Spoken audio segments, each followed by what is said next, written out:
What's up, party people? My name's Colin, and my dad and I are headed out to a beautiful point that's a rock pile today.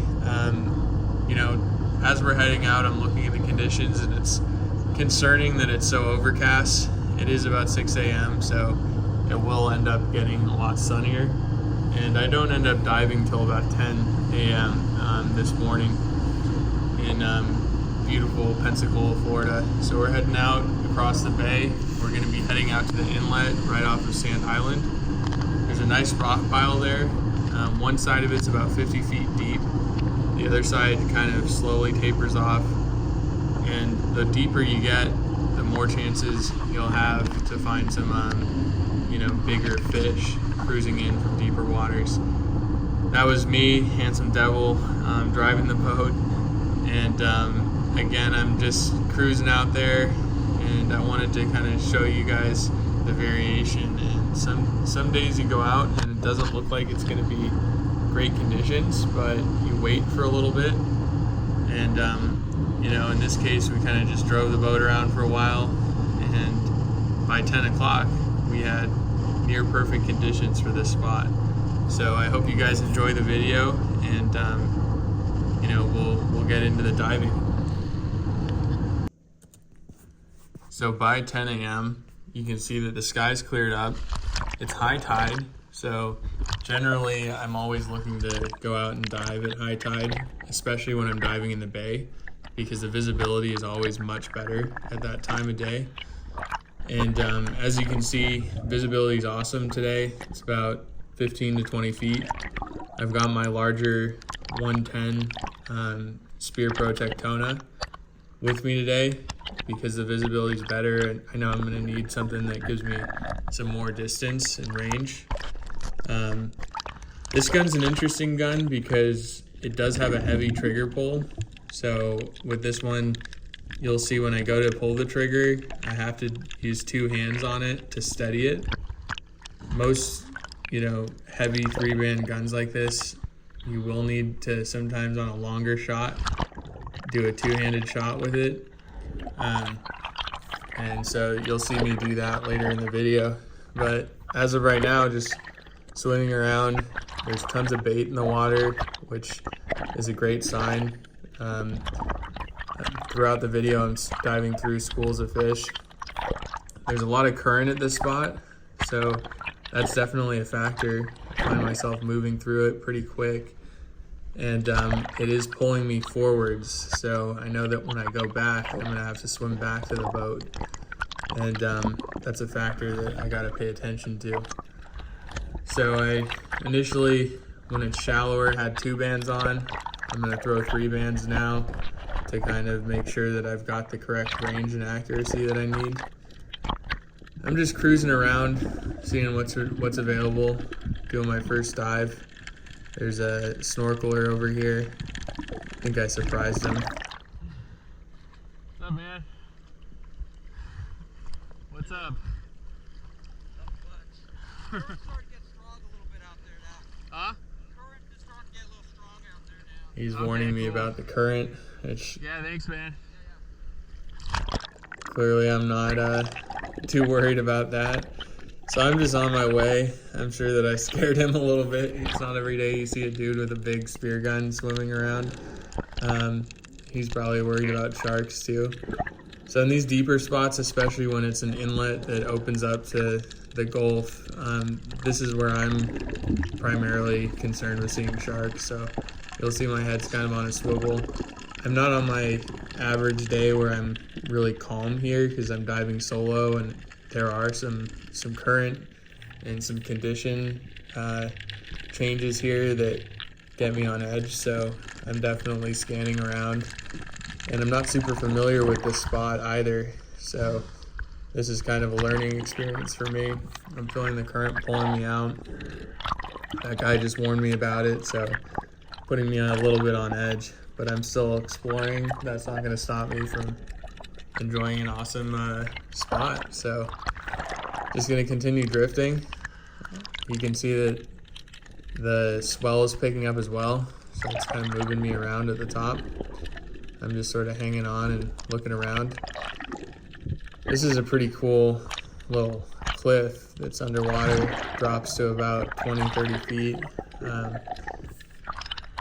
Visibility is awesome. I decided not to dive on it just because, again, I'm diving solo and I like to keep something underneath me at all times. This would have been probably a good spot to go down, and it is protected at least on one side. But again, with the current changing and just being solo, I'm not comfortable to go down and explore this side yet. I'll leave that for another video. I'm just looking around. So far not seeing any big fish, just seeing a lot of bait out in the water.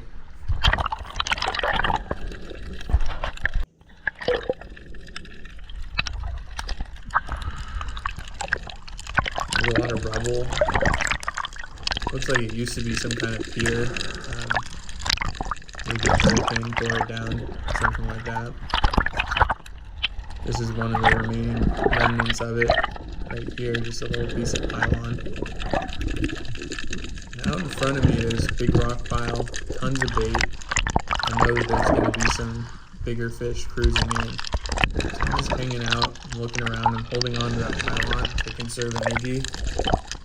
A big part of diving is just you need some time to collect yourself before you go on a deeper dive. So I'm trying to just get a good handhold because the current's tossing me around. And this thing's sharp, so I'm feeling it cutting into my legs as I'm trying to balance myself on it.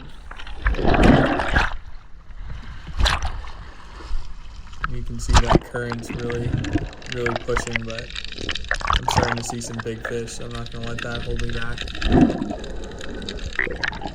Take a deep breath. I dive down. Straight ahead, you can see a pretty large cubera. I don't have a shot on it, and I'm moving too quickly, so I scare it. Can't call that one back, but as I come over the rock, nice big cubera comes up. Make a two-handed shot, stick it, and I'm heading up to the surface.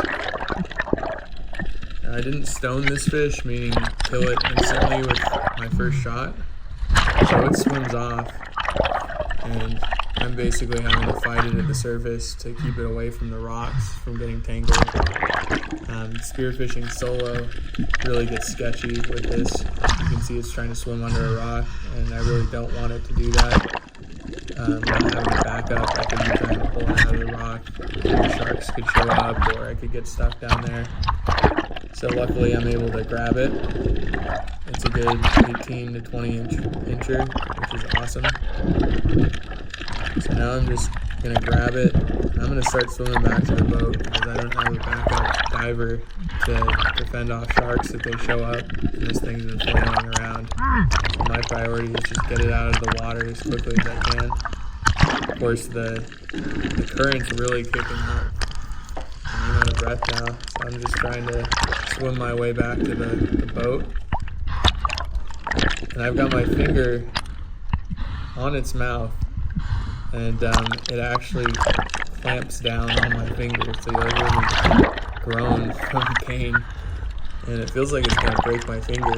These things have teeth, and it's got a pretty strong bite. So it's still just clamped onto my finger right now. And I'm trying to just swim back as quickly as I can while keeping an eye on what's going on around me.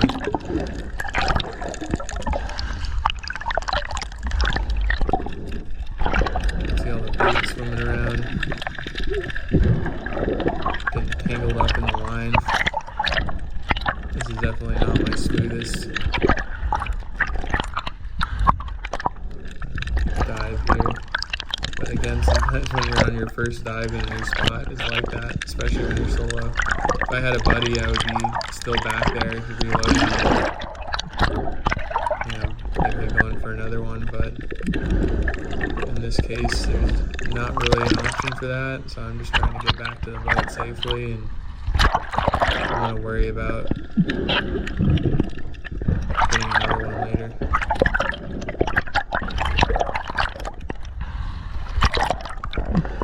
Still just making my way back to the boat.